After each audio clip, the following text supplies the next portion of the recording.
Okay, I've got a baggie, gallon Ziploc.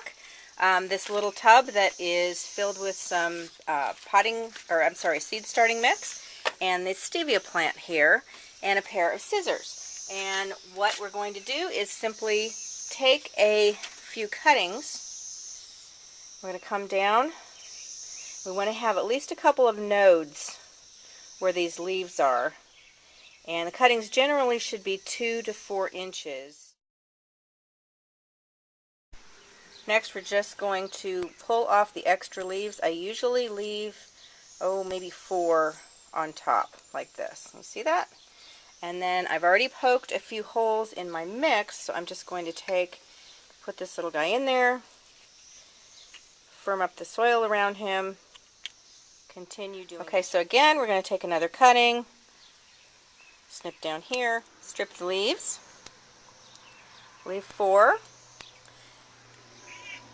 and put the cutting down in the mix.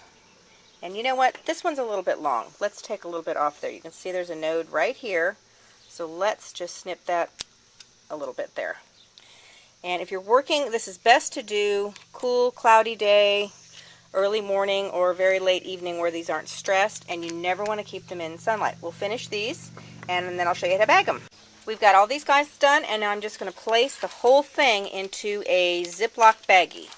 This is just a big gallon size one. I like to use these because you can control the amount of humidity in with your plants just by opening or closing the zipper. Now, a couple of things. Don't ever leave this out in sunlight. They need bright sunlight, but not direct sunlight. And for the first few days, you'll just keep this completely shut, and you'll notice some condensation in there. That's okay. We want these to stay nice and moist, because if they have no root system, there's nothing that is keeping these things from drying out. So that's why the baggie. And you can do this also with several other types of plants. It works for lemon verbena and actually quite a few other herbs. But this is one great way to get cuttings from your Stevia plant. And just make sure if you do it, you don't use anybody's patented plant, because that's against the law.